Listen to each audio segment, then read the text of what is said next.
కనుక కూడి వచ్చిన దైవజనులందరిని బట్టి ప్రభుకి స్తుతులు చెల్లిస్తూ మీ అందరికీ ప్రభునామములో వందనాలు చెల్లిస్తున్నాను. కొద్ది సమయము మరి దేవుని లేఖన భాగాలు మనం పరిశీలన చేద్దాం. పరిశుద్ధ బైబిల్ గ్రంథములో నుండి కీర్తనల గ్రంథము 102వ అధ్యాయము. కీర్తనల గ్రంథము 102వ అధ్యాయము 13వ వచనంలో రాయబడిన మాటను మనం జ్ఞాపకం చేసుకుందాం. కీర్తనల గ్రంథము 102వ అధ్యాయము 13వ వచనం. నీవు లేచి సియోనును కరుణించెదవు, దాని మీద దయ చూపుటకు కాలము వచ్చెను, నిర్ణయ కాలమే వచ్చెను. దేవునికి స్తోత్రం చెల్లిద్దాం. హల్లెలూయా. దేవుడు ఒక చక్కని మాట ఈ సమయంలో మన కొరకు విడుదల చేస్తూ ఉన్నాడు. దేవుడు పరిశుద్ధాత్ముడు మన హృదయాంతరంగములు ఎరిగినవాడు కనుక మన జీవితాల్లో దేవుడు ఒక నిర్ణయ కాలాన్ని ఆయన నిర్ణయించి ఉన్నాడు. దేవుడు నిర్ణయించిన కాలమే నిర్ణయ కాలము.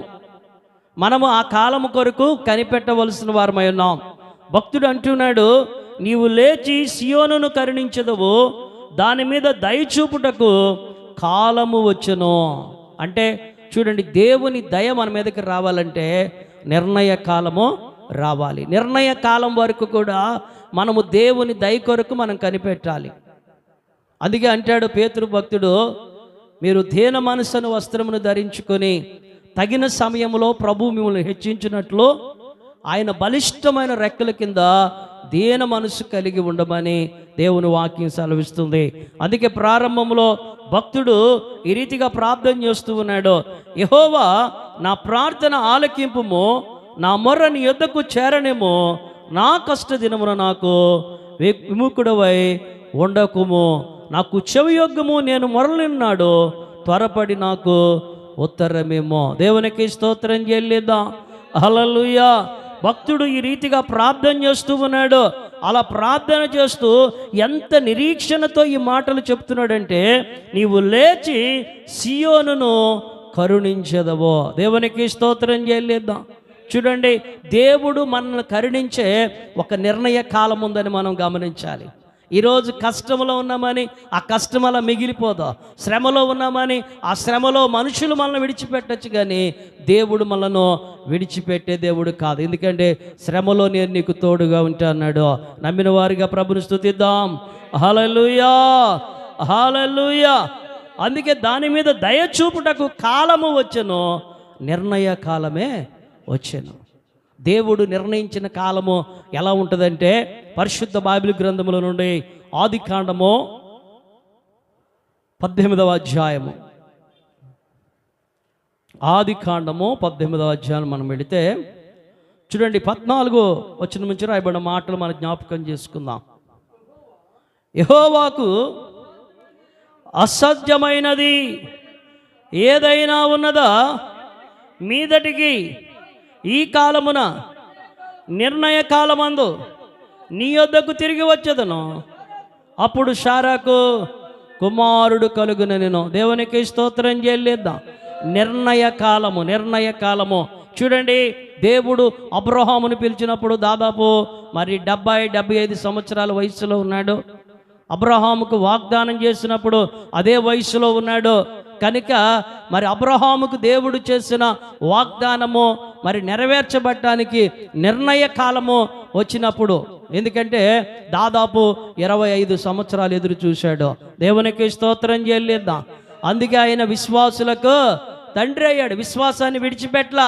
వృద్ధాప్యంలోకి వచ్చేసాడు, శరీరం అంతా ఉడికిపోయింది, ఇంకా బిడ్డలు పుట్టడానికి ఏమాత్రం అవకాశమో లేదు. కానీ మనుషులకు అసాధ్యమే, కానీ దేవునికి సమస్తము సాధ్యము గనుక ప్రభువు మాట్లాడుతున్నాడు, యెహోవాకు అసాధ్యమైనది ఏదైనా ఉన్నదా. ఆ ఎండవేళలో ఆ సింధూర వృక్షము కింద దేవుడు తండ్రి కుమార పరిశుద్ధాత్ములుగా అబ్రహామును దర్శించినప్పుడు అక్కడ ప్రభువు చెప్తున్న మాట ఇది, ఆయనకి అసాధ్యమైంది ఏది లేదు. ఎందుకంటే ఆయన నోటి మాట ద్వారా సమస్తమును సృజించిన సృష్టికర్త.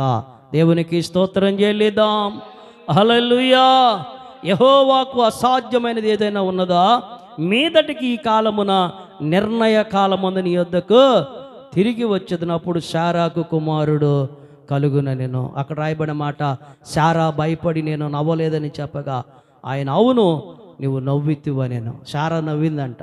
ముసల్దాన్ని నేనెట్లా మరి గర్భం ధరిస్తాను, నాకెలా బిడ్డ పుడతాడని అనుకుంది, నవ్వింది.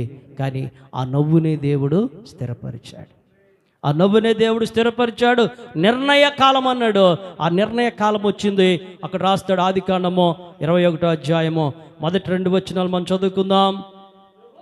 యెహోవా తాను చెప్పిన ప్రకారము శారాను దర్శించను. యెహోవా తానిచ్చిన మాట చొప్పున శారాను గురించి చేశాను. ఎట్లనగా దేవుడు అబ్రహాముతో చెప్పిన నిర్ణయ కాలములో, దేవునికి స్తోత్రం చేయలేద్దాం. దేవుడు చెప్పినటువంటి నిర్ణయ కాలములో అక్కడ రాయబడిన మాట, శారా గర్భవతి అయి అతని ముసలితనము అతనికి కుమారుని కనెను. దేవునికి స్తోత్రం చేయలేద్దాం. ఎందుకంటే దేవుడు నిర్ణయించిన కాలం ఒకటి ఉంటుంది మన జీవితాల్లో. చాలామంది దేవుడు నిర్ణయించిన కాలానికి ముందుగానే ఏదో చేయాలని ప్రయత్నాలు చేసి దానివల్ల నష్టపోతూ ఉన్నారు, కష్టములోకి వెళ్ళిపోతున్నారు, శ్రమలోకి వెళ్ళిపోతూ ఉన్నారు. కాబట్టి మనము దేవుడు నిర్ణయించిన కాలము కొరకు ఎదురు చూడాలి. అలా ఎదురు చూడకపోతే మన జీవితంలో ఏం జరుగుతుందంటే నష్టం జరుగుద్ది. దానికి నేను నా సొంతగా చెప్పట్లేదు, ఆ మాటను కూడా మనం జ్ఞాపకం చేసుకుందాం. దేవుడు నిర్ణయించిన కాలము కొరకు మనం ఎదురు చూడకపోతే, ఆ కాలాన్ని కొరకు కనిపెట్టకపోతే మనము పొందుకోవాల్సింది కూడా పొందుకోము, మన దగ్గర ఉన్నది కూడా కోల్పోవాల్సిన పరిస్థితి వస్తుంది. పరిశుద్ధ బైబిల్ గ్రంథముల నుండి మొదటి సమూయేలు గ్రంథము 13వ అధ్యాయము, మొదటి సమూయేలు గ్రంథము 13వ అధ్యాయము 11వ వచనం, 13, 11. సమూయేలు అతనితో నీవు చేసిన పని ఏమని అడిగాను. అందుకు సౌలు, జనులు నా యొద్ద నుండి చెదిరిపోవటయు. ఏ కాలం అంట? నిర్ణయ కాలమున నీవు రాకపోవటయు, ఫిలిష్తీయులు మిక్మాషులో కూడినట నేను చూచి ఇంకను యెహోవాను శాంతిపరచక మునిపే ఫిలిష్తీయులు గిల్గాలుకు వచ్చి నా మీద పడుదురు అనుకొని నా అంతటి నేను సాహసించి దహన బలి అర్పించింది నేను. అందుకు సమూయేలు, నీ దేవుడని యెహోవా నీకిచ్చిన ఆజ్ఞను గైకొనక నీవు అవివేక పని చేసితివి. నీ రాజ్యం ఇశ్రాయేలు మీద సదాకాలము స్థిరపరచుటకు యెహోవా తలచి ఉండెను, అయితే నీ రాజ్యము నిలువదు. దేవునికి స్తోత్రం చేయలేదా.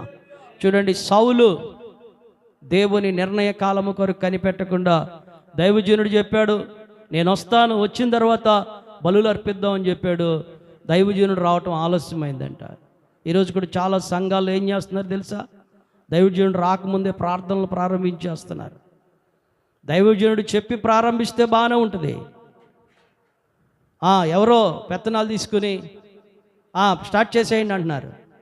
ఎందుకంటే మొదటిగా దైవజనుడు స్తుతించాలి, బలి అర్పించాలి, దైవజనుడు ప్రార్థనతో ప్రారంభించాలి, దైవజనుని ప్రార్థనతో ముగించాలి. అది ఆశీర్వాదకరము. దైవజనుడు చేయవలసిన పని ఏం చేశాడు? నేను రాజుని కదా అని చెప్పేసి సొంత నిర్ణయం తీసుకుని, నిర్ణయ కాలము నువ్వు రాకపోవటం నేను చూసి ఫిలిష్తీయులు శత్రువు వచ్చేసారు కనుక యెహోవాను శాంతిపరచడానికి ఇది చేశానంటే అక్కడ సమూయేలు అంటున్నాడు, నీ దేవుడని యెహోవా నీకు ఇచ్చిన ఆజ్ఞను కనుక నీవు అవివేకపు పని చేసేటివి. ఏ పని చేశాడు? వివేకం లేకుండా అవివేక పని చేశాడు కనుక నీ రాజ్యము ఇశ్రాయేలు మీద సదాకాలం స్థిరపరచాలనుకున్నాడు, కానీ నీ రాజ్యము నిలువదన్నాడు, తీసేశాడు. దానికి ఒకటే కారణము, దేవుని నిర్ణయ కాలము కొరకు ఎదురు చూడాలి. దేవుని నిర్ణయ కాలము కొరకు ఎదురు చూడాలి. హబక్కూకు గ్రంథం చూడండి.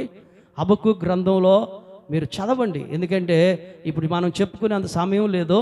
హబక్కూకు గ్రంథము 2వ అధ్యాయంలో మీరు చదివితే దేవుడి నిర్ణయ కాలము గురించి అక్కడ రాశాడు.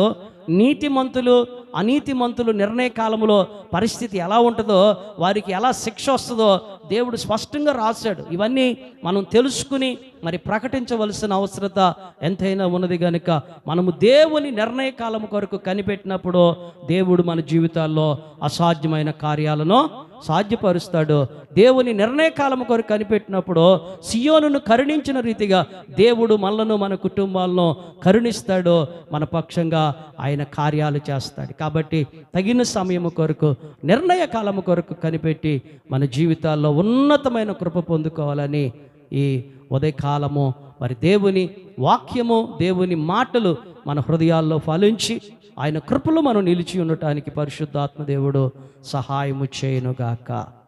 Amen, amen.